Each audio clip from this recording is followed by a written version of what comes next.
नमस्कार साथियों, स्वागत करते हैं कैरियर फाउंडेशन में। हम लोग विश्व इतिहास के बारे में पढ़ रहे थे। विश्व इतिहास के दौरान हम लोग फर्स्ट वर्ल्ड वार के बारे में चर्चा कर रहे थे। शायद आपको पता होगा कि पिछले सेशन में जो हम चर्चा कर रहे थे, फर्स्ट वर्ल्ड वार के रीजन या कारण कह ले, उसके बारे में हम लोग चर्चा कर रहे थे। लगभग 8-9-10 टॉपिक या 8-9-10 कारण हम आपको गिनवाए थे कि फर्स्ट वर्ल्ड वार होने के पीछे कौन कौन से कारण थे। और साथ ही साथ हम पिछले सेशन में आपको ये भी बताया था कि फर्स्ट वर्ल्ड वार होने के पीछे रीजन जो थी से थी ही, उसकी पृष्ठभूमि कैसे तैयार हुई थी, है ना। कैसे वर्ल्ड वार के रूप में ये छोटा सा युद्ध तब्दील हो गया था। तो शायद याद होगा कि फर्स्ट वर्ल्ड वार होने से पहले और इटली या जर्मनी के एकीकरण होने के बाद यूरोपीय राजनीतिक क्षेत्र में, यूरोपीय राजनीतिक प्लेटफॉर्म पे बहुत तेजी से बदलाव हो रहा था। पूरी दुनिया अपनी शक्ति को इस प्रकार से वृद्धि कर रहा था कि मानो अब उसके लिए कहीं एक युद्ध क्षेत्र या युद्ध मैदान की जरूरत थी। पूरी दुनिया दो खेमों में बंट चुकी थी और निरंतर अपने यहाँ सैनिकों की शिक्षा देना, लोगों को सैनिक रूप में तब्दील करना, उस व्यक्ति को अस्त्र शस्त्र से सुयोजित करना। साथ ही साथ आप देखेंगे कि फर्स्ट वर्ल्ड वार से पहले या इटली जर्मनी के एकीकरण के बाद औद्योगिक क्रांति का बड़ा तेजी से विकास हुआ। परिणाम हम लोगों ने इस चीज़ को समझा कि जब औद्योगिक क्रांति हुई और उसके बाद जब इसका विकास बड़ी तेजी से हुआ तो शक्तिशाली राष्ट्रों में अपना उपनिवेश स्थापित करने के लिए होड़ मचा दिया था। इस बात को भी आप भली भांति जानते हैं कि जब उपनिवेशों की मांग बढ़ी, लोग ज़्यादा से ज़्यादा उपनिवेश बनाने के लिए दक्षिण अफ्रीका या फिर अफ्रीका या एशियाई जैसे देशों में जाकर के होड़ मचाया और इन सारे देशों को बंदर बांट की तरह बांटना शुरू कर दिया, जिसके चलते शक्तिशाली राष्ट्रों का हित आपस में टकराने लगे। और फर्स्ट वर्ल्ड वार से पहले ऐसे कई घटनाएं हमें देखने को मिली कि पूरी दुनिया की महाशक्ति टकराने से बाल बाल बच जाते थे। हम लोग इस चीज को भी बड़ी गौर से समझने का कोशिश किया कि अंतरराष्ट्रीय पटल पर कोई ऐसा संस्था या संगठन नहीं था जो इन देशों के ऊपर लगाम लगा सके। हाँ, एक बात आप स्पष्ट कहेंगे कि अंतरराष्ट्रीय कानून थी, नैतिकता या सदाचार की बातें होती थी, लेकिन शक्तिशाली राष्ट्र जो भी हुए, ये सारे राष्ट्र बहुत अच्छे तरीके से मनमाने करते थे। छोटे देशों को अपने चंगुल में फंसा करके उसे कुचलने का काम करते थे। शक्तिशाली राष्ट्रों में आपको पता होगा कि ऑस्ट्रिया, फ्रांस, इंग्लैंड, पर्शिया, रसिया, ये 5 ऐसे महाशक्ति था जो पूरे दुनिया को अपने शक्ति के बल पर नचा रहा था।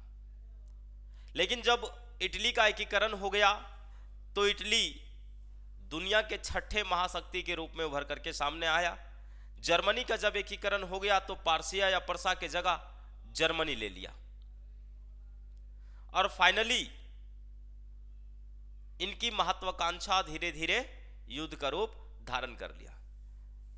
हम सभी जानते हैं कि फर्स्ट वर्ल्ड वार कोई सुनियोजित युद्ध नहीं था या कोई ऐसा नहीं था कि हमें लड़ना ही है।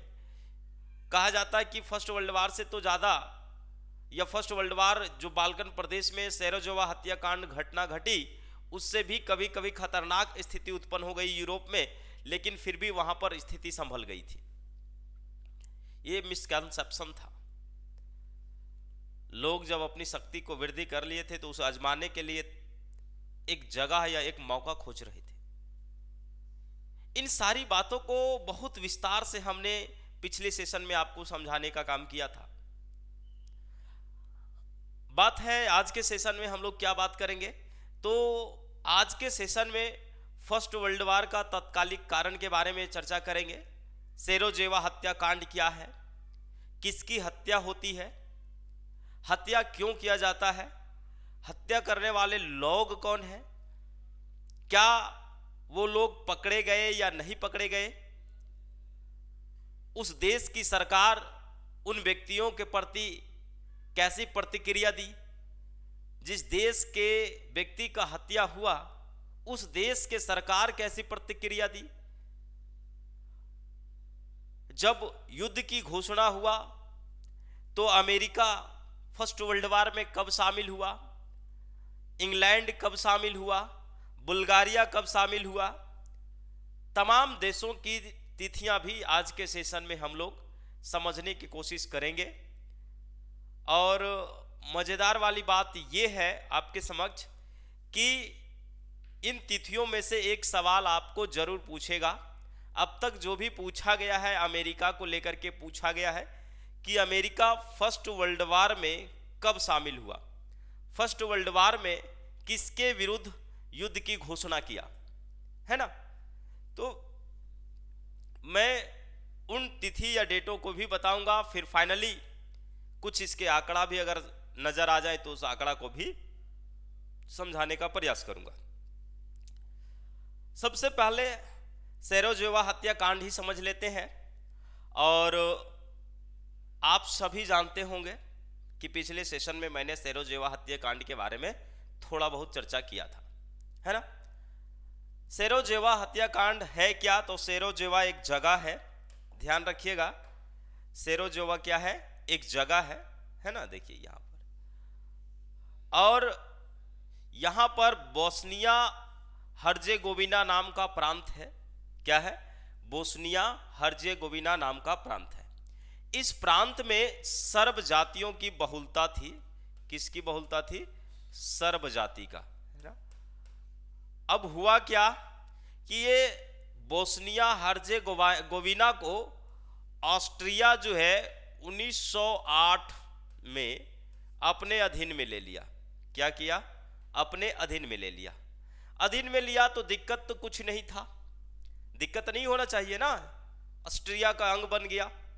लेकिन ये जो इस एरिया में सर्ब जाति निवास करते थे, इन सर्ब जातियों का मानना था कि हम किसी भी हालत में ऑस्ट्रिया के अधीन नहीं रहना चाहते, चाहे हमें इसके लिए जो भी करना पड़े, है ना। बेलग्रेड में इनकी सर्ब जातियों का केंद्र हुआ करता था। क्या हुआ करता था, केंद्र। तो ये लोग ऑस्ट्रिया के विरुद्ध बार बार विद्रोह कर रहे थे। ये सर्ब जाति लोग जो थे, जिन्होंने सर्ब आंदोलन का जन्म दिया, सर्ब आंदोलन, है ना। और इस सर्व आंदोलन में सबसे बड़ा विरोधी ऑस्ट्रिया के राजकुमार को माना जाता था। ऑस्ट्रिया का राजकुमार का नाम था फर्डिनेंट। क्या था, फर्डिनेंट, ठीक है। और ये ऑस्ट्रिया का राजकुमार जो फर्डिनेंट था, इसे सर्व जाति लोग सबसे बड़ा शत्रु समझते थे। कहा जाता है कि ये सर्व जाति लोग जो ऑस्ट्रिया के अधिकारी लोग नियुक्त किए गए थे बोस्निया हर्जेगोविना में, इन लोगों को कत्ल करने में जरा भी हिचकिचाते नहीं थे। गुप्त समिति या संस्था बनाए। इस गुप्त समिति या संस्था के माध्यम से बड़े बड़े अधिकारियों की हत्या की जाती थी, जिसका कोई अता पता नहीं चल पाता था। अच्छा, एक मन में ख्याल आ गया होगा कि ये छोटे से प्रांत के सर्ब जाति लोग जो किसी के अधीन में हैं, क्या उनके पास इतनी हिम्मत ऑटोमेटिक आता था या उन्हें किसी बाह्य शक्ति का समर्थन था? तो स्पष्ट है कि ये सर्ब जाति जो है, इनको सर्बिया, है ना, सर्बिया और रूस का समर्थन मिल रहा था। किसका? सर्बिया और रूस का समर्थन मिल रहा था। पिछले सेशन में हमने बताया कि रूस क्यों सर्ब जाति को समर्थन कर रहा था। तो शायद आपको पता होगा कि ऑस्ट्रिया और रसिया जो है, बाल्कन वाला एरिया को लेकर के आपस में बड़ी तेजी से मनमुटाव डेवलप कर लिया था और इनके बीच संबंध जो था वो बड़ी तेजी से दरार के रूप में तब्दील हो रहा था। तो ऑस्ट्रिया से बदला लेना रसिया समझ रहा था कि भाई उसको मैं सबक सिखा करके रहूंगा, चाहे जिस चीज का मुझे प्रयोग करना पड़े। बोला ठीक है सिखाइए। फाइनली ये ऑस्ट्रिया के होने वाला भावी राजकुमार या सम्राट कहिए, फ्रांसिस डे, है ना, सॉरी फर्डिनेंट, फ्रांसिस फर्डिनेंट। तो ये जो फ्रांसिस फर्डिनेंट है, ये फ्रांसिस फर्डिनेंट अपने पत्नी के साथ, देखिए पत्नी इसकी खूबसूरत है, कहना क्या चाहते हैं आप, भाई राजकुमार है तो रानी होगी ना। इनके बच्चे उस समय साथ नहीं आए थे, मैं इन्हें कैंसिल कर देता हूं, है ना। 2 बेटी 1 बेटा है, लग रहा है तीनों बेटी ही हैं, कोई बात नहीं। तो ये जो ऑस्ट्रिया का भावी होने वाला सम्राट था, ये चाहता था कि हम सेरोजेवा आकर के घूमे और यहाँ के लोगों के साथ अपनी हमदर्दी बांटे, ताकि वहां से मुझे समर्थन मिले। लेकिन इस बात का पता चल गया सार्बिया सर्ब जाति के गुप्त संगठन को, और अब ये लोग जो है इस व्यक्ति को मारने के लिए साजिश रचने लगे। बड़ा मजेदार वाली बात है कि कहा जाता है कि ये जब फर्डिनेंट और इसकी पत्नी सेरोजेवा पहुंचे, सेरोजेवा से कहाँ जाना था इनको भाई, तो सेरोजेवा से जाना था इनको टाउन हॉल, नगर पालिका हॉल जाना था। तो बीच रास्ते में एक पुल पड़ता है ना, क्या पड़ता है, बीच रास्ते में पुल पड़ता है, और इस पुल से ये जब क्रॉस कर रहा था तो कुछ क्रांतिकारी जो लोग थे वो इन पर बम फेंक दिए। बम को आते देखा था, है ना, क्या किया था, बम को आते देखा था, और फाइनली बम ये वापस पुल के नीचे फेंक दिया और फर्डिनेंट बच गया। लेकिन जब ये फिर नगर पालिका में इनका भव्य स्वागत किया गया, उसके बाद वापिस जा रहा था, तो क्रांतिकारी लोग इसी पुल के पास बैठे हुए थे, है ना, और गे रोले नाम है जिन्होंने गोली चलाया था इस पर, 2 गोली चलाया, एक इसके ऊपर और दूसरा इसके पत्नी के ऊपर, और दोनों की हत्या हो गई। मुद्दा गर्म हो गया जब ऑस्ट्रिया ने अपने राजकुमार की हत्या का जिम्मेदारी ऑस्ट्रिया के ऊपर थोप करके उसे जवाब मांगा। तो ऑस्ट्रिया ने बहुत कुछ इससे जवाब मांगा था, सर्बिया ने उसे बहुत कुछ जवाब देने का प्रयास भी किया, लेकिन कुछ मुद्दों पर उन्होंने इग्नोर कर दिया। फाइनली आप देखेंगे कि ऑस्ट्रिया सर्बिया के विरुद्ध में युद्ध की घोषणा कर दिया, और वहीं से फर्स्ट वर्ल्ड वार का जन्म हो गया। तो एक तत्कालिक कारण या फर्स्ट वर्ल्ड वार की शुरुआत कैसे हुई, हम लोग ग्राफिक माध्यम से समझने का काम किया, लेकिन अब इसे विस्तार से समझेंगे कि हत्या कब हुई, किस डेट में हुई, कौन कौन लोग थे, है ना। अब हमारे साथ बने रहिए, जो आपके एग्जाम में क्वेश्चन पूछेंगे, संभावनाएं बनाई जाती है कि यहाँ से सवाल पूछेंगे, उन चीज़ों को हम बड़े विस्तार से एक्सप्लेन करेंगे, ठीक है। देखिए क्या है हमारा युद्ध का तत्कालिक कारण, है ना।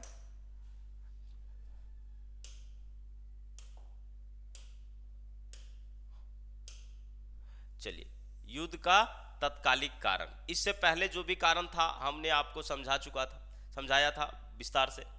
सेरोजेवा हत्याकांड, देखिए कहीं कहीं इस स्पेलिंग को लेकर के कभी गड़बड़ाइएगा नहीं, कहीं है सेरोजोवे, है ना, प्रोनाउंसिएशन के चलते, कहीं आपको मिलेगा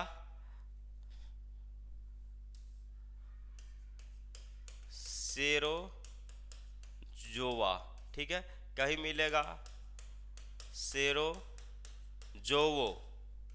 ये स्पेलिंग के चलते इस तरह का आपको पुस्तकों में लिखा हुआ मिलेगा, वही है सेराजोवा, है ना, सेराजोवा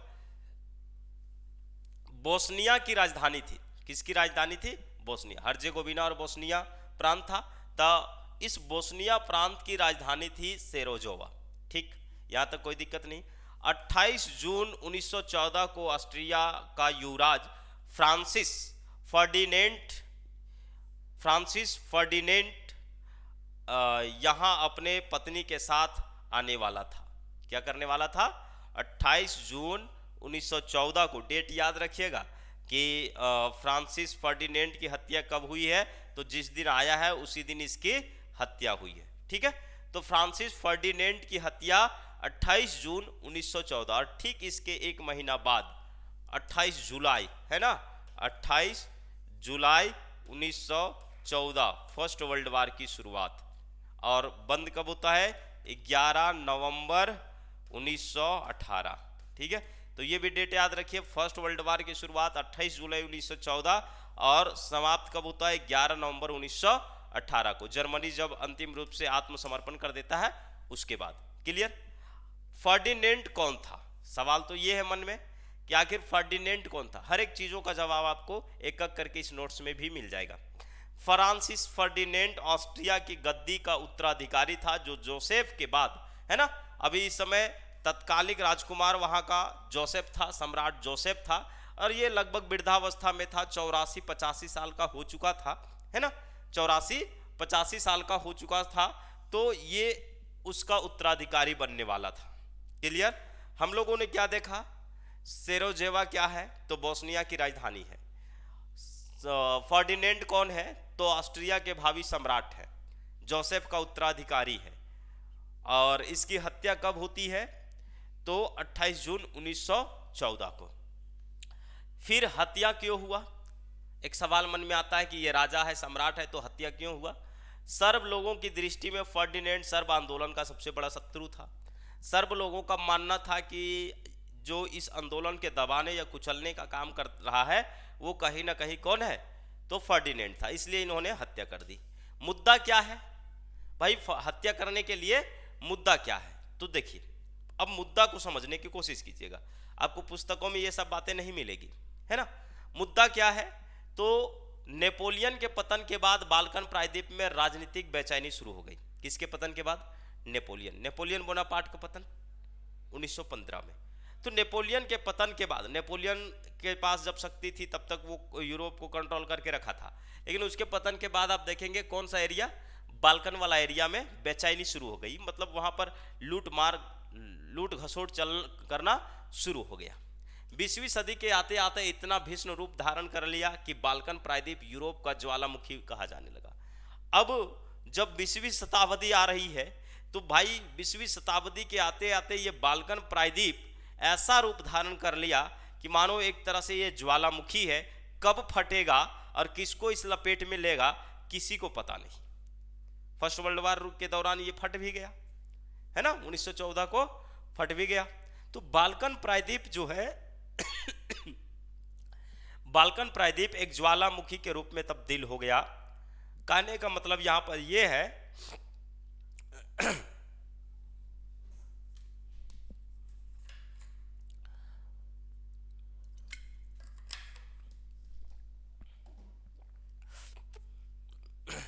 कहने का मतलब यहां पर यह है कि बाल्कन वाला एरिया को लोग बंदर बांट की तरह शुरू कर दिया, अपना वहां पर अखाड़ा समझ करके लोग जो है अपनी शक्ति को आजमाने लगे, है ना। कहता है कि यूरोप के शक्ति आजमाने का यह क्षेत्र एक तरह से अखाड़ा बन गया था, सब जाकर के बाल्कन में यूज करो अपनी शक्ति का। 1908 में ऑस्ट्रिया ने बोस्निया और हर्जेगोविना के प्रदेश को अपने अधिकार में ले लिया। अभी मैं समझा भी रहा था, आपको समझ भी रहे थे। तो ऑस्ट्रिया क्या करता है कि 1908 में हर्जेगोविना और बोस्निया को अपने अधिकार क्षेत्र में लेता है, लेकिन इन प्रदेश में रहने वाले अधिकांश निवासी जो है वो सर्ब जाति के थे, वे ऑस्ट्रिया के अधीन नहीं रहना चाहते थे, वे सर्बिया के साथ रहना चाहते थे या फिर स्वतंत्र रहना चाहते थे। इसके पास दो ही उपाय था। कहता है कि सर्बिया के शासक बोस्निया और हर्जेगोविना को अपना अल्सस लॉरेंस समझता था। अब यहाँ पर बड़ा मैटर अच्छा हो गया। अल्सस लॉरेंस वाला प्रांत जब भी हम समझते हैं तो फ्रांस और जर्मनी की कहानी याद आ जाती है। जर्मनी के एकीकरण के दौरान जर्मनी ने अल्सस लॉरेंस को ले लिया था और फ्रांस चाहता था कि भाई इस अल्सस लॉरेंस को हम अपने यहाँ ले लें, क्योंकि वहाँ के अधिकांश निवासी का हित जो है फ्रांस में सम्मिलित था।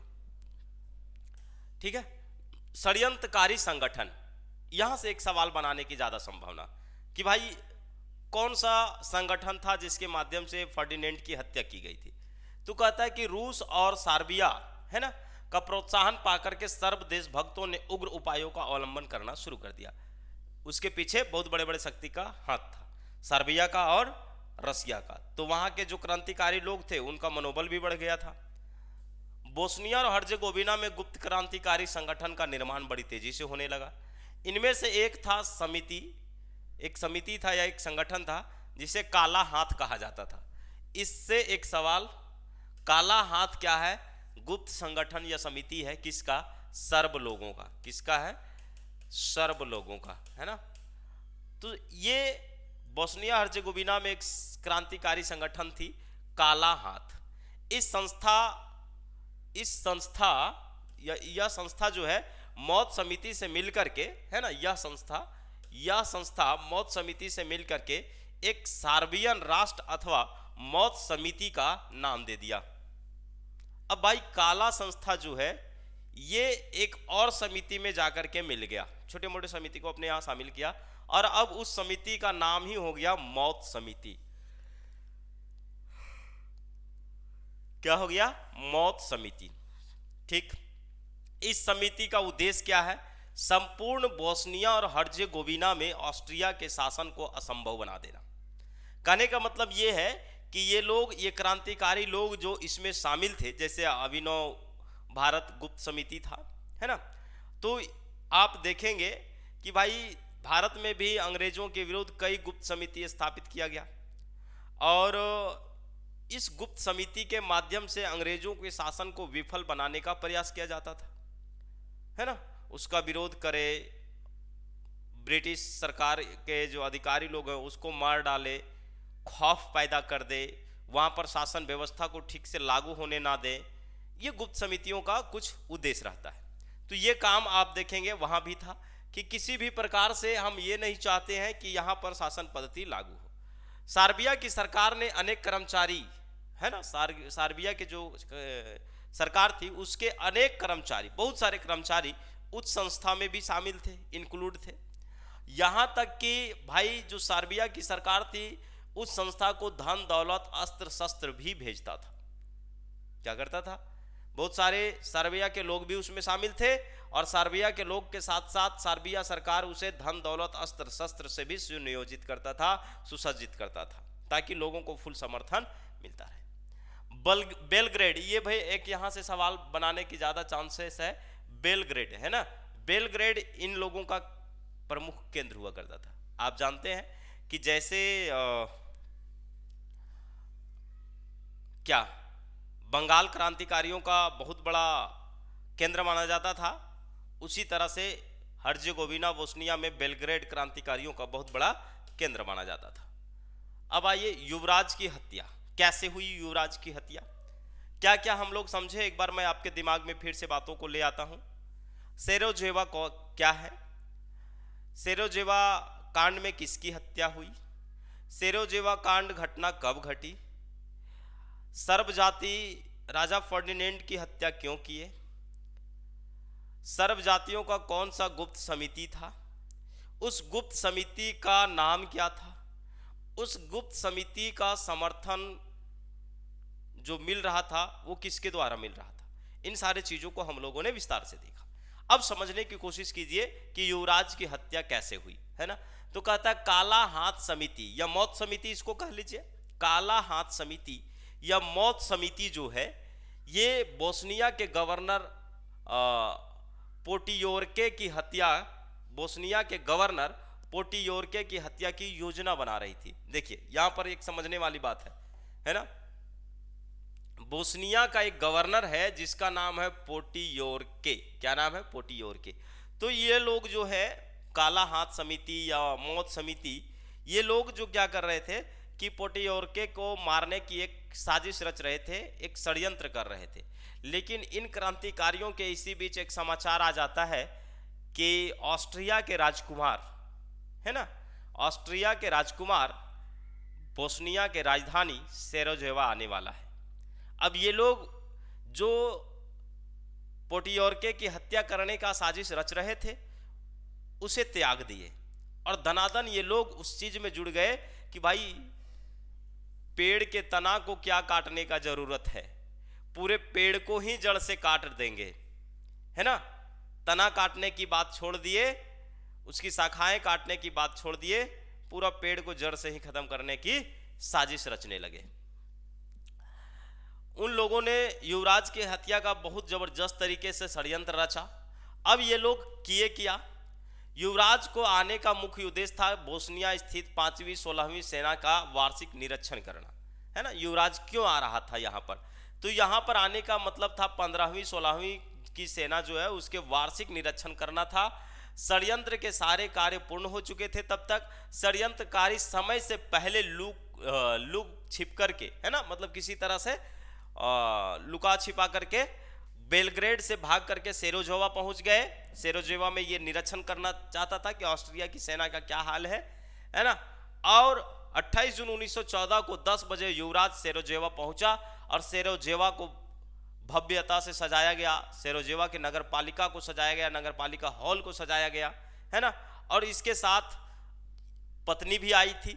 तो अब ये लोग नगर पालिका भवन के लिए रवाना हुए। 10 बजे दिन का समय है, उतना दिन दिमाग याद नहीं करना है कि 10 बजे भी बता दे रहा है भाई। कोई भी आदमी यही 10-11 बजे ही पहुंचता है ना। जगह नज़दीक है, ऑस्ट्रिया सर्बिया कितना दूर है, तो जल्दी पहुंच गया। 10 बजे दिन था, उस समय पहुंच गया। अब यहाँ पर देखिएगा कि भाई जैसे ये जानता था कि सेरोजेवा राजधानी से नगर पालिका जाएंगे तो उस मार्ग में एक पुलिया पड़ती थी। उस पुलिया में क्रांतिकारी लोग छुपे हुए थे और इन लोगों को कहना था कि ऐसी पुलिया पार करते समय इसकी हत्या कर दी जाएगी। तो मैंने एक कहानी सुनाया कि बम फेंका गया एक बार, दुर्भाग्य सौभाग्य वो बच गए, है ना। लेकिन जब अपना काम पूर्ण करने के बाद नगर पालिका भवन से वापस वो लौट रहे थे सेरोजेवा, और फिर वहां से जाना था अपने आप को ऑस्ट्रिया। तो लोगों ने सोचा कि इसी मार्ग से वापस आएंगे। और बड़ी मजेदार वाली बात है कि उस समय बोस्निया की सरकार इतनी सीरियसता से नहीं लिए, मतलब ऑस्ट्रिया की सरकार या उस समय के लोग इस बात को सीरियसली नहीं लिए कि क्या एक ही दिन में 2 घटनाओं का अंजाम इनके द्वारा दिया जा सकता है। जब एक अंजाम विफल हो गया तो लोगों को लगा कि भाई अब ये दोबारा अंजाम नहीं देंगे, इसलिए अशांति से आ रहे थे। अब उसी समय एक व्यक्ति है, इस व्यक्ति का नाम हमेशा अपने दिमाग में बैठा लीजिएगा, षड्यंत्रकारी है ना। जैसे भगत सिंह, चंद्रशेखर आजाद, राजगुरु, सुखदेव का नाम कैसे याद करते हैं, उसी तरह से फर्स्ट वर्ल्ड वार के दौरान इस क्रांतिकारी का नाम याद रखिएगा, है ना, गेवरिलो प्रिंसिप। क्या नाम है? गेवरिलो प्रिंसिप ही था जिन्होंने फर्डिनेंड पर गोली चलाई थी, फर्डिनेंड के पत्नी पर गोली चलाई थी। तो एक बार ये सवाल भी पूछा गया राजस्थान वाला जो पीजीटी है उसमें कि भाई बताइए फर्स्ट वर्ल्ड वार के दौरान राजा फर्डिनेंड के ऊपर गोली चलाने वाला व्यक्ति का नाम क्या था? तो क्या नाम है? गेवरिलो प्रिंसिप, है ना। गेवरिलो प्रिंसिप ने क्या किया, 2 गोली चलाई, एक गोली युवराज के ऊपर और दूसरी गोली उसके पत्नी के ऊपर, दोनों की मौत हो गया। अब इस घटना से यूरोप को युद्ध की ज्वाला में धकेल दिया। कहा जाता है कि जब इस घटना का पता ऑस्ट्रिया को चला, पूरी दुनिया को चला, तो लगा कि अब दुनिया भस्म हो जाएगा, इस धधकती अग्नि में पूरी दुनिया विनाश हो जाएगी, है ना। ऑस्ट्रिया में हत्या की प्रतिक्रिया क्या हुआ, इस चीज को समझिए कि जब ऑस्ट्रिया के राजकुमार को मार दिया गया है, ऑस्ट्रिया के भावी सम्राट को मार दिया गया है, तो ऑस्ट्रिया में इसकी प्रतिक्रिया किस प्रकार से दिखाई दिया। हालांकि आपको सिलेबस में इन चीज़ों को डिटेल में बताने का लिए कहा नहीं गया था, लेकिन ध्यान रखिएगा इन सारी चीज़ों को जो लोग छोड़ेंगे उन लोगों के लिए समस्या होगा। इधर उधर पढ़ने वाले के लिए यही सब मुसीबत है।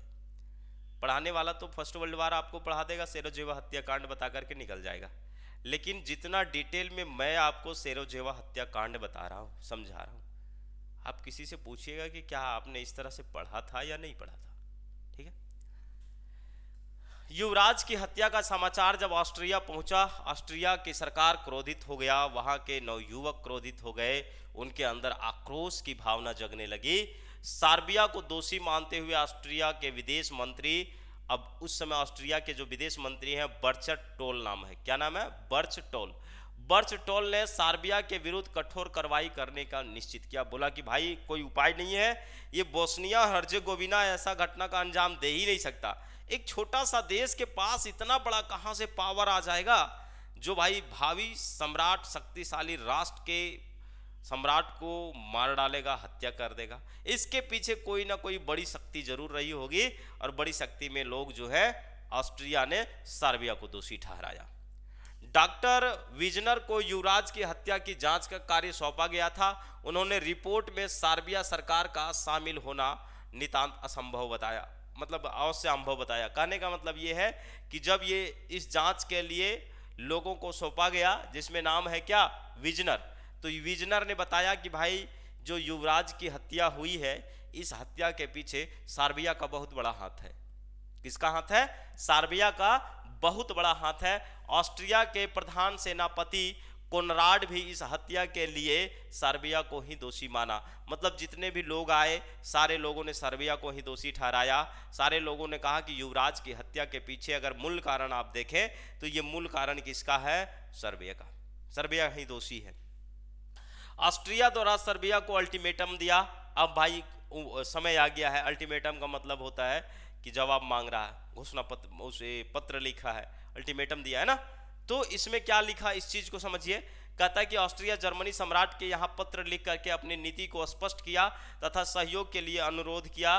5 जून 1914 को ऑस्ट्रिया की सरकार को सूचित किया गया कि सर्बिया के संबंध में वह जो भी निर्णय करेगा उसका जर्मनी पूर्ण रूप से समर्थन करेगा।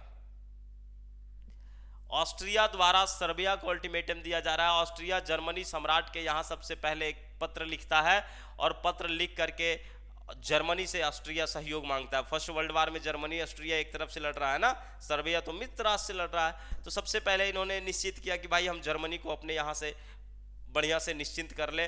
बोले फलनवा भाई हो, हम जा रहे ओकरा साथ झगड़े ले, तू हमारा साथ दी हो। बोला ठीक है जाओ, जे कहबी से मानबो। अब यह बात यहाँ पर हुआ कि 23 जुलाई 1914 को ऑस्ट्रिया की सरकार ने सर्बिया को अल्टीमेटम दिया, जिसमें उसकी शर्तों को 48 घंटे में मानने को लिए कहा गया। अब जब जर्मनी से कंफर्म हो गया, ऑस्ट्रिया बोला हम तुम्हारे साथ हैं, टेंशन मत लो, जो करना है ऑस्ट्रिया सर्बिया के साथ करो। तो सर्बिया के पास एक पत्र लिख करके विभिन्न मांगों को इन्होंने शर्तों को लागू करके उसके पास भेजा और बोला तुम्हारे पास 48 घंटा का टाइम है। 24 दूना 48, 2 दिन है ना, 24 दूना 48, 2 दिन का समय है। 2 दिन में तुम मुझे जवाब दो और जो हम शर्त भेजे हैं क्या उस शर्त मानने के लिए तैयार हो कि नहीं। कहा जाता है कि भाई सर्बिया ने अल्टीमेटम की लगभग सभी बातें को स्वीकार कर लिया था, लेकिन उसमें कुछ ऐसी भी बातें थे जिसे सर्बिया के मानना उसके राष्ट्र की अपमान थी, उसकी संप्रभुता की हानि थी। तो ऑस्ट्रिया की बातों में से कुछ बातों को इन्होंने मानने से इनकार कर दिया, बाकी बात जितनी भी बातें थी सब चीज को इन्होंने मान लिया। अब उसमें से एक बातें थी कि ऑस्ट्रिया के अधिकारियों द्वारा सर्बिया में जांच पड़ताल में भाग लेने की मांग। ठीक है, ऑस्ट्रिया ने लिखा कि हम सर्बिया में जो युवराज की हत्या हुई है उसकी जांच पड़ताल के लिए पूर्ण रूप से अधिकार मांगते हैं कि हम जहां भी जाएंगे, जिस मन से जैसे होगा उस मन से उस तरह से हर तरीके का प्रयोग करके इस जांच पड़ताल करेंगे, इस हत्या का, इस घटना का। तो सर्बिया ने कहा भाई ये तो हमारी संप्रभुता के खिलाफ है, ये जांच करने के बहाने आएगा और हमारी सब कुछ खुफिया विभाग की तरह जान करके लेके चला जाएगा, उसकी संप्रभुता के खिलाफ था। तो सर्बिया ने इस बात को इनकार कर दिया कि नहीं, हम ऐसा नहीं होने देंगे। सर्बिया ने एक बात और कही, सर्बिया ने कही कि जो भी इस संबंध में होगा है ना, इसके लिए आप एक हेग में अंतरराष्ट्रीय सम्मेलन का या न्यायालय की स्थापना करें। कहाँ पर? हेग में, है ना, हेग में करें और हेग में जो भी निर्णय लिया जाएगा हम उस निर्णय को स्वीकार करने के लिए तैयार हैं। मतलब कि हेग में एक सम्मेलन बैठाइए, आपने तो अल्टीमेटम हमें दिया है, उसमें से कुछ बात है जिसको हम नहीं मानेंगे, बाकी बातों को हम स्वीकार कर लेते हैं। और हम आपको एक बात और बता देते हैं, अगर आप हमें दोषी मान रहे हैं इस घटना का, इस हत्या का, तो हेग में एक अंतर्राष्ट्रीय सम्मेलन बैठाइए। अंतर्राष्ट्रीय सम्मेलन में जितने भी देश रहेंगे वो देश जो भी निर्णय लेंगे, जो भी बात वो बोलेंगे, हम उसकी बातों को स्वीकार करेंगे और उस बात को मानने के लिए भी तैयार हो जाएंगे। हालांकि सर्बिया अपने जगह पर अच्छा था, ये ठीक ही था। अगर उसको लगा कि हमने गलती किया है तो भाई एक अंतर्राष्ट्रीय सम्मेलन बैठाइए और आप इस चीज को लाइए। लेकिन ऑस्ट्रिया इस बात को मानता? ऑस्ट्रिया तो सबसे पहले दुश्मनी पैदा करके रख ले है। ऑस्ट्रिया सबसे पहले ही उधर रसिया से, यूके से, आप देखेंगे फ्रांस से, सबसे दुश्मनी पैदा करके रख ले। और यही सब लोग उस अंतर्राष्ट्रीय सम्मेलन में जाते तो सब लोग जो है किसके पीठ थपथपाते? सर्बिया के पीठ थपथपाते। फाइनली ऑस्ट्रिया को लगता कि इस न्यायालय में हमारी बेइज्जती है, तो ऑस्ट्रिया ने इस बात को मानने से इनकार कर दिया। बोला नहीं नहीं, हम हैग में सम्मेलन नहीं बैठाएंगे, ऐसा होगा ही नहीं, है ना। यूरोप के सभी देश जो है सर्बिया के जो उत्तर दिया गया था सर्बिया के द्वारा 48 घंटे के अंदर, सब उस उत्तर से संतुष्ट था। ऐसा नहीं था कि उस उत्तर से संतुष्ट नहीं थे, लेकिन एकमात्र ऑस्ट्रिया ऐसा देश था जो उसके उत्तर से संतुष्ट नहीं था। और जब संतुष्ट नहीं होगा तो बदला लेने की भावना उसके अंदर और भड़केगी, और फाइनली उन्होंने युद्ध करने का निश्चय किया। 28 जुलाई 1914 को सर्बिया के विरुद्ध ऑस्ट्रिया ने युद्ध की घोषणा कर दिया। फर्स्ट वर्ल्ड वॉर की शुरुआत किसके विरुद्ध, किसके द्वारा, है ना? तो यहां पर ध्यान रखिएगा, फर्स्ट वर्ल्ड वॉर की शुरुआत 28 जून 1914 को सर्बिया के विरुद्ध ऑस्ट्रिया ने युद्ध की घोषणा किया, और इसका खमियाजा तो फर्स्ट वर्ल्ड वॉर में इसे भुगतना ही पड़ा। ऑस्ट्रिया की पराजय हुई कि नहीं, धुरी राष्ट्रों की पराजय हुई कि नहीं हुई, हो गई। तो फर्स्ट वर्ल्ड वॉर का अंजाम धुरी राष्ट्रों ने ही शुरू किया, उसने ही अंजाम दिया, और फाइनली युद्ध का जो विजयी छत्री था वो किसके पक्ष में चला गया? मित्र राष्ट्रों के पक्ष में। सर्बिया ने स्वयं भी युद्ध की स्वागत किया। भाई सर्बिया के ऊपर रसिया का बहुत बड़ा हाथ था, है ना? तो सर्बिया ने स्वयं इस युद्ध को स्वागत किया। ठीक है, तुम मानोगे नहीं तो हम भी मानेंगे नहीं, आओ। और अपना उत्तर भेजने से पहले सार्वजनिक लामबंदी की आज्ञा दे दी। भाई बोला कि जाओ अपनी सेना की तैयारी करो, दल बल की तैयारी करो, है ना? महाभारत रामायण देखे हैं, युद्ध समाप्त, फिर सुबह युद्ध की तैयारी। उसी तरह से इन्होंने तैयारी कर दिया। क्या युद्ध रोकने का प्रयत्न नहीं किया गया? क्वेश्चन मार्क सवाल आया। बहुत बड़ा मुद्दा है कि क्या फर्स्ट वर्ल्ड वॉर रोकने के लिए लोगों ने प्रयत्न किया कि नहीं किया? सर्बिया ने तो युद्ध का स्वागत कर दिया, ऑस्ट्रिया ने युद्ध की घोषणा कर दिया, तो बाकी बचे शक्तिशाली राष्ट्र क्या झाल बजा रहे थे या झालमुड़ी बेच रहे थे? युद्ध रोकने का प्रयास किया कि नहीं किया? ये छोटे से दो देश जो है लड़ गए, और लड़ने के बाद पूरे दुनिया को उस याग में झुलस दिए। तो सुनिएगा, कहता है कि युद्ध रोकने का प्रयत्न अगर किसी ने किया उस समय, तो वो मात्र एक इंग्लैंड था। क्यों? इंग्लैंड इस समय यूरोप में शांति व्यवस्था चाहता था। इंग्लैंड के पास इस समय बहुत बड़ी उपनिवेश थी, और वहां से अधिक ये लाभ कमाना चाहता था। इसको लगता था कि अगर ये युद्ध छिड़ गया, पूरे यूरोपीय व्यवस्था डिस्टर्ब हो जाएंगे, और जो व्यापार या फिर वाणिज्य या फिर उपनिवेश की कंसेप्ट है वो कहीं ना कहीं खत्म हो जाएगा। तो इंग्लैंड भरसक प्रयास किया, बार बार मनाता रहा युद्ध नहीं किया जाए, युद्ध रोका जाए। लेकिन जर्मनी मानने को तैयार है क्या? नहीं। जर्मनी तो चाह रहा था कि हम किसी भी प्रकार से इंग्लैंड को नाविक क्षेत्र में एक बार टक्कर दें। क्या करें? नाविक क्षेत्र में एक बार टक्कर दें। तो इंग्लैंड भरसक काफी प्रयास किया। कहा जाता है कि एडवर्ड ग्रे यूरोप के शांति को भंग होने नहीं देना चाहता था। उन्होंने सबसे पहले रसिया और ऑस्ट्रिया, है ना, के बीच में एक सीधी वार्ता किया था, समझौता किया। सबसे पहले जब ये युद्ध होने लगा तो रसिया और ऑस्ट्रिया के बीच में एक सीधा सीधी वार्ता किया था कि भाई देख, युद्ध करना ठीक बात नहीं है, इससे यूरोप की राजनीति भंग हो जाएंगे, शांति व्यवस्था भंग हो जाएगा, और जो ये औद्योगिक विकास चल रही है कहीं ना कहीं ये डिस्टर्ब हो जाएगा। लेकिन माना नहीं समझौता। अब देखिए, इसके बाद है फ्रांस के राष्ट्रपति ने इसका विरोध किया। बोला कि अरे बुढ़ो बकवा, तुम काहे ऐसा कर रहे हो, जाने दो, युद्ध हुआ तो। 26 जुलाई को जर्मनी के सुझाव पर ऑस्ट्रिया के राजदूत रसिया के प्रधानमंत्री के बीच सीधी वार्ता हुई, किंतु ऑस्ट्रिया अपने मांगों में संशोधन, है ना, मांगो लिखा गया, मांगों में संशोधन, क्या होगा यहाँ पर? मांगों में संशोधन के लिए तैयार नहीं हुआ। इंग्लैंड समझा रहा था कि तुम जो मांग किए हो उसको संशोधित कर दो, बाकी चीज तो सर्बिया मानने के तैयार है, हम उसे मनवाएंगे। लेकिन बोला नहीं नहीं, ये सब गलती हम नहीं करेंगे। उसी दिन इंग्लैंड ने लंदन में फ्रांस, जर्मनी, इटली को बुला करके एक सम्मेलन किया, और इस सम्मेलन में ऑस्ट्रिया तथा सर्बिया के बीच युद्ध रोकने का उपाय विचार किया कि भाई किसी भी प्रकार से ऑस्ट्रिया और सर्बिया के बीच में जो युद्ध छिड़ा है, इस युद्ध को रोका जाए। सम्मेलन में शक्तिशाली राष्ट्रों को बुलाया, फ्रांस को, जर्मनी को, इटली को, है ना, लेकिन लोगों ने माना नहीं। जर्मनी ने इसे अस्वीकार कर दिया, बोला नहीं, युद्ध हो गया तो हो गया है, सर्बिया को सबक सिखाना चाहिए। 27 जुलाई को इंग्लैंड ने जर्मनी से पुनः अनुरोध किया कि ऑस्ट्रिया पर दबाव डाल करके सर्बिया के उत्तर को स्वीकार करने को कहे, पर जर्मनी एक ना सुना। जर्मनी उस समय किसका दोस्त है? ऑस्ट्रिया का। और इंग्लैंड किसको बार बार कह रहा है? जर्मनी को। जर्मनी को कह रहा है कि देख भाई तू ये काम कर, तू शक्तिशाली राष्ट्र है, अगर तू कहेगा तो ऑस्ट्रिया मान जाएगा, और सही में मान जाता। अगर जर्मनी कहता कि देख जो भी सर्बिया शर्तें दी है, जो भी बातें कह रहा है मान ले, फिर बाकी बात हम लोग देखेंगे, है ना। तो अगर जर्मनी कहता ऑस्ट्रिया को तो हो सकता था उस समय ऑस्ट्रिया मान जाता, लेकिन यहाँ पर जर्मनी इस बात को डायरेक्ट इग्नोर कर रहा था, बोला नहीं हम इस चीज़ को नहीं मान सकते, हम उसके ऊपर दबाव क्यों डालेंगे, है ना। इंग्लैंड बार बार मनाने की कोशिश कर रहा था पर माना नहीं। अब फाइनली युद्ध की शुरुआत हो गई। युद्ध की शुरुआत कैसे होती है इस घटना को समझिए। यहाँ तक तो समझ गए भाई, यहाँ तक तो मुझे लगता है किसी प्रकार से दिक्कत नहीं होनी चाहिए।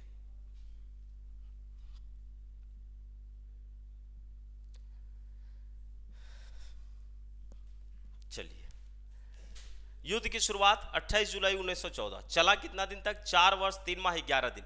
हो सकता है आपसे ये डेट, ये समय पूछ दे, है ना, एग्जैक्ट समय है पूरा एकदम परफेक्ट, ठीक है। तो परफेक्ट है 4 वर्ष 3 महीना 11 दिन, ठीक है। फर्स्ट वर्ल्ड वार 4 वर्ष 3 महीना 11 दिन। रूसी विदेश मंत्री साजानोवा ने प्रारंभ में ही सर्बिया को समर्थन करने का निश्चय किया था, है ना। रूसी जो विदेश मंत्री है साजानोवा, ये क्या किया कि प्रारंभ में सर्बिया को समर्थन करने का निश्चय किया। उन्होंने जर्मनी और ऑस्ट्रिया के राजदूतों को वह कह दिया था कि यदि ऑस्ट्रिया ने सर्बिया पर आक्रमण किया तो उसे रूस का भी सामना करना पड़ेगा, है ना। पहले से ही रूसी मंत्री या रसिया जो है सर्बिया को समर्थन करने के लिए निश्चय कर चुका था, और ये बार बार जर्मनी और ऑस्ट्रिया के राजदूतों को भी धमकी दे दिया था कि अगर ऑस्ट्रिया सर्बिया पर अटैक किया तो सर्बिया से ही उसे सिर्फ सामना नहीं करना पड़ेगा, उसे रसिया से भी सामना करना पड़ेगा, रूस का भी सामना करना पड़ेगा, रूस का मार भी झेलना पड़ेगा, है ना। तो ये बात तो ऑलरेडी पहले से ही तय था, पहले ही कह दिया गया था कि अगर ऑस्ट्रिया इस तरह से करता है सर्बिया के विरुद्ध में तो ऑस्ट्रिया को इसका खमियाजा रसिया के साथ भुगतना होगा। अब आइए यहां पर हुआ क्या, इस बात को समझने की कोशिश कीजिए। कहता है कि फ्रांस भी रूस के नीति को पूर्ण समर्थन दे चुका था, और फ्रांस ने कहा कि देख भाई सिर्फ रसिया का ही मार नहीं झेलना होगा, हमारी मार भी तुम्हें झेलना होगा, हम पूरा का पूरा रसिया के साथ हैं। अतः 28 जुलाई 1914 को ऑस्ट्रिया ने सर्बिया पर आक्रमण कर दिया। इसी के साथ प्रथम विश्व युद्ध की शुरुआत हो गई। अगले दिन यह सूचना रूस को मिला कि ऑस्ट्रिया ने बेलग्रेड पर बमबारी की है, बम वर्षा किया है। तो रसिया के युद्ध मंत्री ने जार को पूर्ण सैन्य सज्जा की आज्ञा मांग लिया कि भाई अब हमें तैयारी चाहिए, हमें इजाजत दीजिए। और रूस के देखा देखी जर्मनी भी युद्ध के लिए तैयार हो गया। तो दोनों तरफ से जैसे युद्ध शुरू हुआ, एक तरफ से जर्मनी कूद पड़ा, दूसरी तरफ से रसिया कूद पड़ा। क्लियर। 31 जुलाई 1914 को जर्मनी ने रूस के विरुद्ध 12 घंटे के अंतिम चेतावनी दी, जिसमें उसने जर्मनी और ऑस्ट्रिया के विरुद्ध समस्त सैनिक तैयारियां समाप्त करने के लिए कहा। रसिया को कोई उत्तर नहीं दिया गया। अब देखिए क्या हुआ कि पूरी तैयारी किया। 31 जुलाई को रसिया एक अल्टीमेट देता है कि किसको? जर्मनी और ऑस्ट्रिया को। कहता है कि अगर तुम लोग 12 घंटे के अंदर युद्ध समाप्त नहीं किया तो फिर इसका खमियाजा तुम्हें भुगतना होगा, है ना। 12 घंटे के अंदर फाइनली जो ये थी था रूस को जब इस अल्टीमेट दिया गया तो रूस को कोई उत्तर नहीं दिया गया, वो जवाब नहीं मिला। इसलिए 1 अगस्त 1914 को जर्मनी ने रूस के विरुद्ध में युद्ध की घोषणा कर दिया। और देखिए अब जर्मनी फर्स्ट वर्ल्ड वार में कब एंट्री किया? 1 अगस्त 1914 को, ठीक है। एक डेट यहां याद रखिएगा। 3 अगस्त 1914 को जर्मनी ने फ्रांस के विरुद्ध युद्ध की घोषणा कर दिया। अब फ्रांस कब युद्ध में शामिल हुआ? 3 अगस्त। 2 दिन बाद 1 अगस्त को जर्मनी ने रसिया के विरुद्ध में घोषणा किया, फिर 3 अगस्त को जर्मनी ने फ्रांस के विरुद्ध। सोचिए जर्मनी कितना शक्तिशाली हो गया था उस समय, सभी के विरुद्ध में युद्ध की घोषणा कर रहा है ना। इसी दिन इटली ने अपनी तटस्थ नीति की घोषणा कर। अब तटस्थ नीति, इटली कहा कि रे भाई यहां देख तुम लोग लड़, हमको कोई मतलब नहीं। इटली बड़ा चालाक था उस समय, सोचा कि भाई हम युद्ध में तटस्थ नीति बना करके रहेंगे, ना हम सर्बिया की तरफ से जाएंगे ना ही हम ऑस्ट्रिया की तरफ से जाएंगे। हम करेंगे क्या? इसका मजा लेंगे, हम इन लोगों को हथियार देंगे, हम इन लोगों को खाने पीने की सामान देंगे, अधिक दामों में देंगे, अधिक दामों में उसे खरीदना होगा। तो अपने आप को इटली तटस्थ नीति की घोषणा कर दिया, बोला कि नहीं, हम तो युद्ध में जाएंगे ही नहीं, हमारे टेंशन ही नहीं है। अब मुख्य घटनाएं क्या हुआ, इंग्लैंड का युद्ध में कैसे प्रवेश किया। भाई अभी तक तो जर्मनी, रसिया, ऑस्ट्रिया, सर्बिया ये सब जा चुके हैं, इटली अपने आप को तटस्थ बता चुका है ना, वो बोला हम युद्ध में जाएंगे ही नहीं। फ्रांस रसिया के साथ किए गए समझौते के अनुसार इंग्लैंड फ्रांस या रूस को साथ देने के लिए बाध्य नहीं था। हमने बताया था ना कि गुटबाजी चल रही थी, इंग्लैंड, फ्रांस और रसिया के बीच में त्रिगुट बनाया था, ट्रिपल एतांत जिसको कहते हैं। और उस गुट में या फिर उस जो गठन हुआ था, उस सम्मेलन या समझौता हुआ था, उसमें ये बातें नहीं थी कि इंग्लैंड एकदम मजबूर है ना, इंग्लैंड मजबूर है फ्रांस और रसिया को साथ देने के लिए, लेकिन इंग्लैंड का हमदर्दी फ्रांस के साथ था। कहा जाता है 1905 से 12 तक प्रत्येक संकट में इंग्लैंड जो है फ्रांस के साथ में खड़ा रहा था, फ्रांस के साथ सहयोग दिया था। तो बीच बीच में दोनों देशों के बीच में आप देखेंगे सैनिक वार्ता भी हो रही थी, है ना। क्या हो रहा था, दोनों देशों के बीच में सैनिक वार्ता भी हो रही थी, सैनिक अधिकारियों के द्वारा एक दूसरे से आपसी संबंध बनाए जा रहे थे। 1905 से 12 के बीच में हमेशा इंग्लैंड फ्रांस के साथ खड़ा रहा है। 31 जुलाई 1914 को फ्रांस के राष्ट्रपति ने अपना एक विशेष राजदूत सम्राट जॉर्ज पंचम के पास भेजा था। अब फ्रांस के राष्ट्रपति इंग्लैंड के सम्राट जॉर्ज पंचम के पास एक अपना विशेष राजदूत भेजा था। फर्स्ट वर्ल्ड वार की शुरू हो चुकी है, 31 जुलाई को यह भेजा गया था, है ना, और उससे सहायता मांगी गई थी, पर ब्रिटेन अभी तक उसका कोई जवाब नहीं दिया था। कहा जाता है कि ब्रिटेन चाहता था कि मैं भी तटस्थ रहूं, है ना, और इसका मजा लूं, क्या करूं, इसका मजा लूं। लेकिन ब्रिटेन के विदेश मंत्री 31 जुलाई को फ्रांस और जर्मनी की सरकार के पास एक और पत्र भेजा। इधर फ्रांस भेजता है ब्रिटेन के पास अपना राजदूत, और ब्रिटेन के जो विदेश मंत्री है वो भेजता है जर्मनी और फ्रांस के पास एक लेटर कि युद्ध रोको, है ना। 28 जुलाई शुरू हुआ है, 31 जुलाई को ये अल्टीमेट फिर भेजा जाता है कि युद्ध रोको। ऐसा नहीं है कि युद्ध हो ही जाना चाहिए, लेकिन जर्मनी मानने को तैयार नहीं था। भाई वो तो 1 अगस्त को रसिया के विरुद्ध, 2 अगस्त को फ्रांस के विरुद्ध, 3 अगस्त को फ्रांस के विरुद्ध युद्ध की घोषणा भी कर दिया।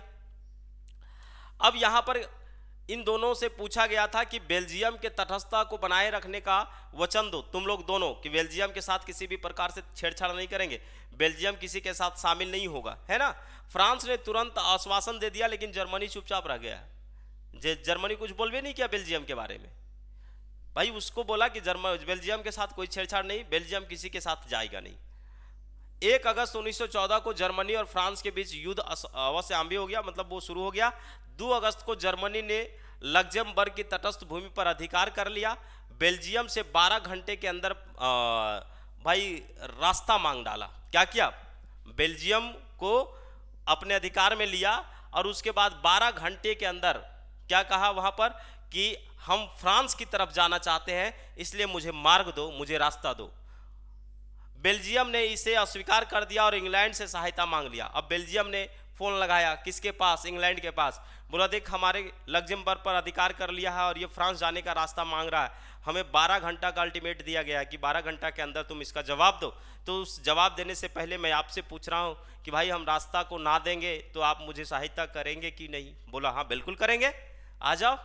इंग्लैंड ने जर्मनी को बेल्जियम से की गई मांग को वापस लेने के लिए अब जर्मनी के ऊपर इंग्लैंड दबाव डाला कि बोला तुम जो बेल्जियम के साथ कर रहे हो ना, बेल्जियम के साथ, उस चीज को वापस लो। बेल्जियम तुमको मार्ग नहीं देगा फ्रांस जाने के लिए। लेकिन जर्मनी माना क्या, जर्मनी मानेगा ही नहीं। जर्मनी ने कुछ नहीं जवाब दिया। 4 अगस्त 1914 को इंग्लैंड ने जर्मनी के विरुद्ध युद्ध की घोषणा कर दिया। एक सवाल आपके दिमाग में आ जाना चाहिए कि इंग्लैंड जो है फर्स्ट वर्ल्ड वॉर में कब शामिल हुआ? 4 अगस्त 1914 को। शामिल क्यों हुआ? बेल्जियम के मुद्दे को लेकर के। बेल्जियम में जर्मनी ने क्या किया? मार्ग मांगा। कहां जाने के लिए? फ्रांस भेजने के लिए अपनी सेना को। और फिर उसके विरुद्ध में जब ये दबाव डाला तो जर्मनी ने नहीं माना। फाइनली इंग्लैंड ने क्या किया? इंग्लैंड ने युद्ध की घोषणा कर दिया। क्लियर? तो इंग्लैंड किस प्रकार से युद्ध में शामिल हुआ देख लिए। अब ये युद्ध विश्वव्यापी बन गया। कहा जाता है कि इंग्लैंड जैसे ही इस युद्ध में शामिल हुआ, दुनिया की सारी शक्तिशाली राष्ट्र एक दूसरे के विरुद्ध में चले गए। ज्यादातर तो मित्र राष्ट्र की तरफ से चले गए। 4-5 जो थे वो धुरी राष्ट्र की तरफ से लड़ रहे थे। 4 अगस्त 1914 को ब्रिटेन द्वारा जर्मनी के विरुद्ध युद्ध की घोषणा करते ही यूरोप की सभी बड़ी शक्तियां इस युद्ध में झुलस गए, इस युद्ध में कूद पड़े। 7 अगस्त को मॉन्टेनेग्रो ने सर्बिया की ओर से युद्ध में शामिल हो गया, भाई मित्र राष्ट्र की तरफ से मॉन्टेनेग्रो सर्बिया की तरफ से। 23 अगस्त को जापान जर्मनी के विरुद्ध युद्ध की घोषणा कर दिया। आइए एक सवाल यहां से, जापान कब युद्ध में शामिल हुआ, है ना? 23 अगस्त को जापान युद्ध में शामिल हुआ। 29 अक्टूबर 1914 को टर्की बिना युद्ध की घोषणा किए। टर्की कब शामिल हो रहा है भाई? 29 अक्टूबर को बिना युद्ध की घोषणा किए। इन्होंने युद्ध का घोषणा किया ही नहीं, कुछ नहीं किया, इन्होंने युद्ध की घोषणा किया ही नहीं। और ये काम किया कि रूस का जो काला सागर वाला एरिया है वहां के बंदरगाहों पर बमबारी कर दिया। युद्ध का तो घोषणा ही हो गया, ये कोई चेतावनी नहीं दिया कि हम रसिया के विरुद्ध में युद्ध कर रहे हैं। इन्होंने काला सागर गया, काला सागर के टापुओं द्वीपों पर जाकर के बमबारी करने लगा जहां रसिया की सेना थी। 3 नवंबर 1914 को रूस जो है टर्की के विरुद्ध में युद्ध की घोषणा कर दी। और फिर रसिया ने टर्की के विरुद्ध 3 नवंबर 1914 को युद्ध की घोषणा कर दिया। तो ध्यान रखने वाली बात यह है कि टर्की के जर्मनी की ओर से युद्ध में शामिल होने से मित्र राष्ट्रों की चिंता अब बढ़ने लगी।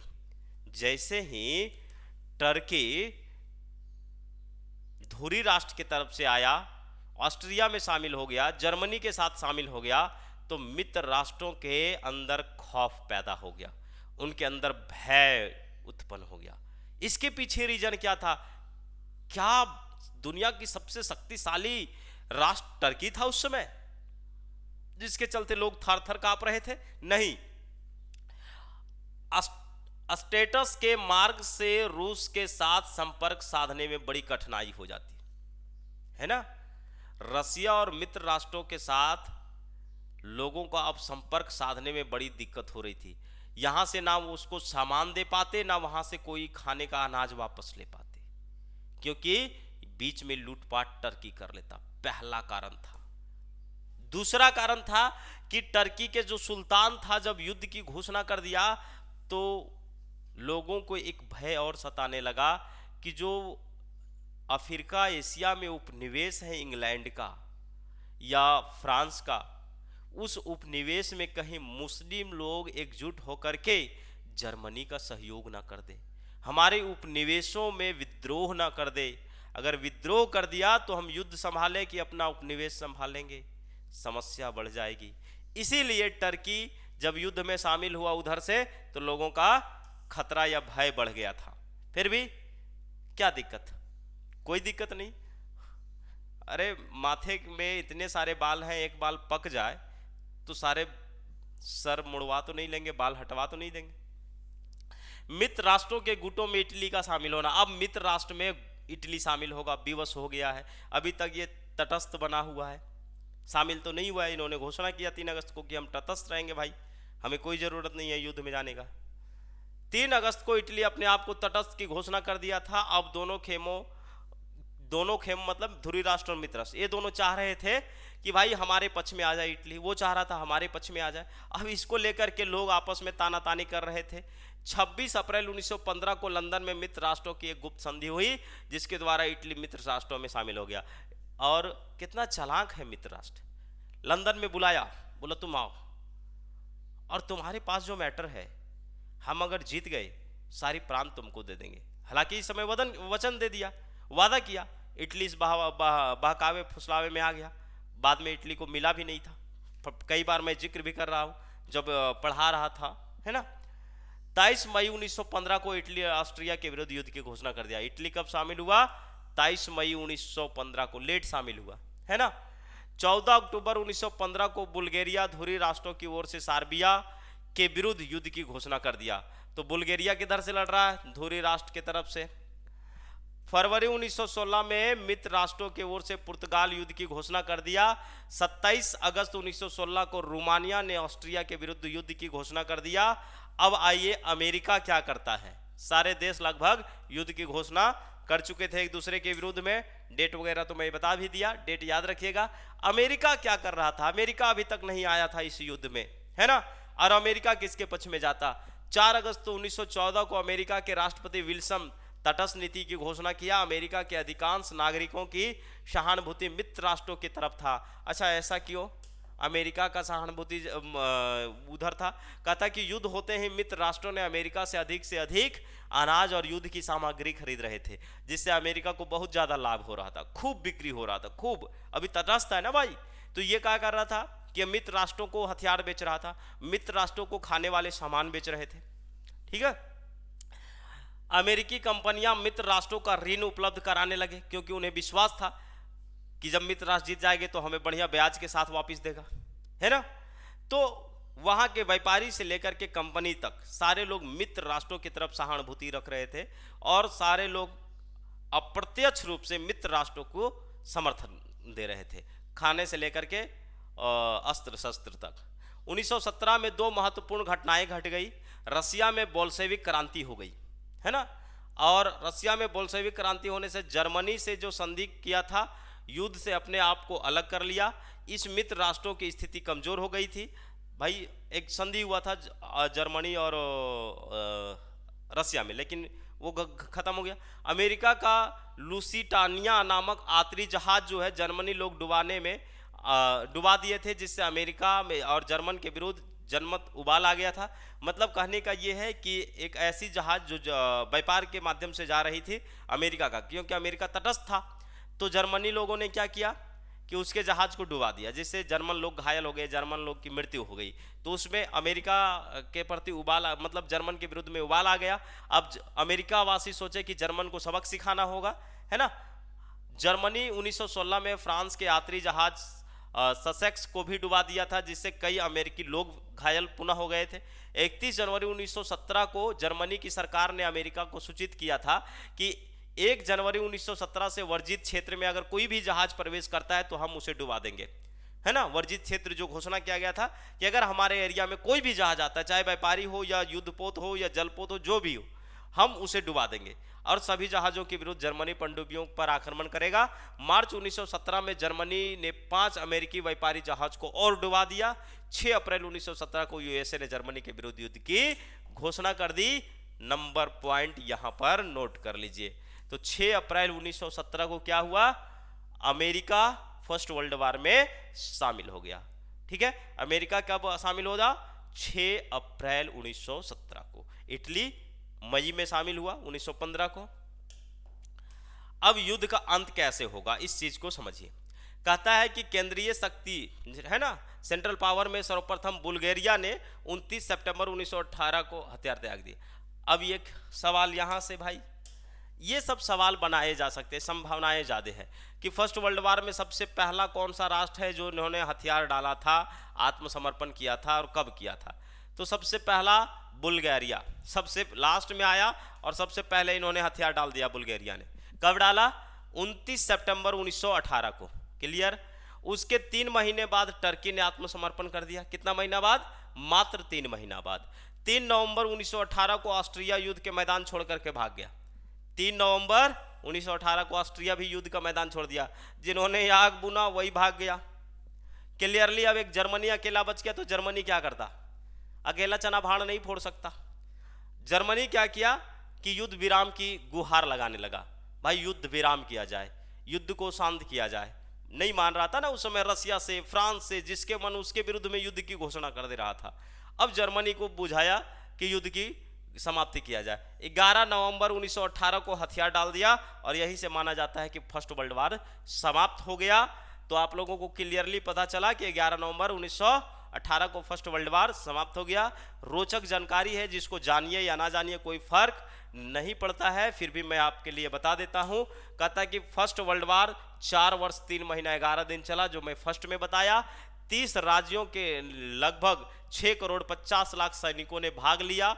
इसमें से मरने वाले सैनिकों की संख्या 80 लाख थी, घायलों की संख्या 2 करोड़ थी, और खर्च जो हुआ वो 40,000 मिलियन पाउंड हुआ। ये डाटा में हो सकता है कुछ अंतर भी हो, ये सारा डाटा लगभग में है। क्या है? लगभग में। अब इस चीज को ध्यान रखिएगा, जो डायरेक्ट नोट्स पढ़ेंगे वो तो कहेंगे सर डाटा ही उल्टा पलटा लिख दिए हैं, और लेक्चर जो देखेंगे उनके लिए कोई टेंशन ही नहीं होगा।